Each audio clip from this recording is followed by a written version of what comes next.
தமிழ்நாட்டில் இருக்கிற பெரும்பாலான அரசியல் கட்சிகள் வந்து பாஜகவுக்கு எதிர் அரசியல் அப்படின்றது தான் பண்ணுறாங்க.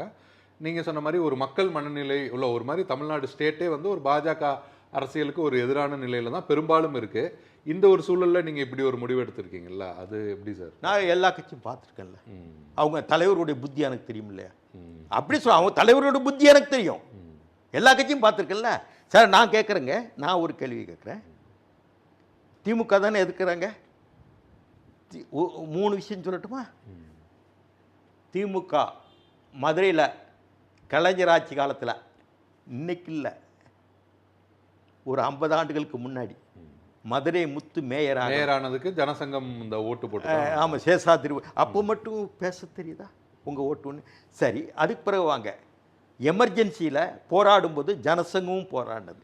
அன்றைக்கி ஏன் சேர்க்கணும்? இந்த கம்யூனிஸ்டுகளும் ஜனசங்கம் உங்களை தீண்டப்படாத ஆட்கள், நீங்கள் அவுட் காஸ்ட்டு. நான் அன்றைக்கி இவங்களை சேர்த்துக்கிட்டாங்களே. முரளிமனோர் ஜோஷியில் அன்றைக்கி அது பொதுச் செயலாளராக இருந்தார் இல்லையா? ஆச்சி ராயல் குலோப் ஜாமுன் பேக்ஸ் 1 வாங்கினால் 1 இலவசம்.